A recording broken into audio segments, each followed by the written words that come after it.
Hello, আবার চলে আসলাম শিখা সরকার পর। আজকে কোনো রকম টিপস নয়, কোনো রকম অন্য কোনো কিছু নয়। আজকে আমি নিজস্ব একান্ত ব্যক্তিগত কিছু কথা তোমাদের সঙ্গে শেয়ার করব। আমার মতো যে বন্ধুরা আছো তারা অবশ্যই এই কথাগুলো শুনে উপকৃত হবে এবং তাদের জন্য আমার এই বার্তাটা পৌঁছে দেওয়া। আমি নিজেও ভুক্তভোগী, তাই বলছি, তোমাদের সঙ্গে শেয়ার করছি। তোমরা অবশ্যই, আমি জানি, আমার পাশে থাকবে। আমিও তোমাদের পাশে সব সময় থাকব। বিশেষ করে যারা ফেসবুকে নতুন নতুন কাজ শুরু করেছো তাদের জন্য তো বিশেষ উপকার অবশ্যই হবে। তার আগে বলে রাখছি, আমি শিখা সরকার কর। আমার যদি ভিডিওগুলো তোমাদের ভালো লাগে অবশ্যই লাইক কমেন্টস করো, একটু বন্ধুদের শেয়ার করে দিও, আর পেজটাকে একটু ফলো দিয়ে রেখো, ঠিক আছে? তারপরে আমি আজকে একটা খুশির খবরও তোমাদের সঙ্গে করব। আর তোমাদের ভালোবাসা আর ফেসবুকের সহায়তা, ফেসবুক টিমকে অসংখ্য ধন্যবাদ। তোমাদের প্রত্যেককে আমি অনেক ভালোবাসা জানাচ্ছি।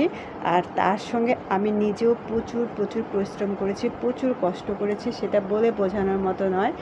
আর কারো পাশে যে একটু ব্যাক করার মতো বা হেল্প করার মতো কাউকে পাইনি, বরঞ্চ কি বলবো, নিরুৎসাহ করেছে, উৎসাহ কেউ দেয়নি। তাই বলছি যে অনেক কষ্ট থেকে কথাগুলো বলছি, তোমাদের সঙ্গে শেয়ার করছি। তোমরা একটু এভাবে ভালোবাসা বজায় রেখো, একটু পাশে থেকো। আমিও সবার পাশে সব সময় থাকতে চাই। তাহলে এবার খুশির খবরটা বলি তোমাদের সঙ্গে।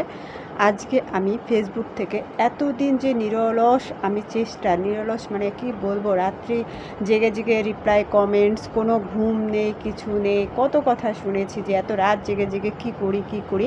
অ্যাকচুয়ালি কিন্তু ফেসবুকে সময় না দিলে কখনো এখান থেকে সফলতা পাওয়া যাবে না। এটা অনেকেরই ভুল ধারণা, বুঝতে পারে না। মোবাইল নিয়ে থাকা মানে অন্য কোনো কাজ নয়, সেখানে নিজস্ব কিছু কাজ থাকতে পারে। আর আমার মতো যারা আছো, যারা একদমই হচ্ছে কি বলবো, গৃহবধূ ধরো, আমরা তো শিক্ষিত গৃহবধূ ধরো, আমি কিছু করছি না, কিন্তু আমাকে তার জন্য আমি কি করেছি, বেছে নিয়েছি ফেসবুকটাকে, বা এখানে আমি অনলাইনে কাজ করছি। কি করবো বলো, আমি তো সেই একই মোবাইলে নেট ভরছি, অন্যদের মোবাইল দেখছি, হ্যাঁ তাদের ভিডিওগুলো দেখবো, পাশাপাশি আমিও যদি কাজ করি আমার ভিডিওগুলো তারা দেখবে, তাহলে উভয় উপকৃত হব। আর আমাকে তো আলটিমেটলি সে টাকা খরচা করতে হচ্ছে মোবাইলের পিছনে, তাহলে আমি কাজ করলে কি প্রবলেম আছে? নেট তো ভরতেই হয় প্রত্যেকটা মাসেই, তাহলে সেখানে আমি যদি কাজ করি কি ক্ষতি বলো? আজকে অনেক দিনের কষ্টের পরে আমি ফার্স্ট পেমেন্টটা ফেসবুক থেকে পেলাম, আর সেই খুশিটাই তোমাদের সঙ্গে শেয়ার করার জন্য চলে আসলাম। ফার্স্ট খুশিটা কিন্তু আমি আমার মার সঙ্গে শেয়ার করেছি, সেকেন্ড টাইম আমি তোমাদের সঙ্গে শেয়ার করছি, ঠিক আছে? তোমরা দেশে এভাবে পাশে না থাকলে, এভাবে ভালোবাসা না দিলে আমি কখনোই সফলতা পেতে পারতাম না।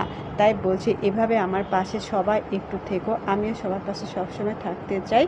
আর যারা আমার মতো আছো, ঘরের কাজ তো করছোই, পাশাপাশি এরকমভাবে তোমরা যদি একটু ফেসবুকে কাজ করতে পারো সফলতা অবশ্যই পাবে। তবে অবশ্যই ধৈর্য সহকারে কাজ করতে হবে, একটু তো ধৈর্য ধরতেই হবে, কারণ পরিশ্রম না করলে কখনোই সফলতা পাওয়া যাবে না। কে কী বললো সেদিকে কান নিয়ে না দিয়ে নিজেদের কাজ নিজেরা করতে থাকো, আর ভালোবাসা অবিরাম থাকবে।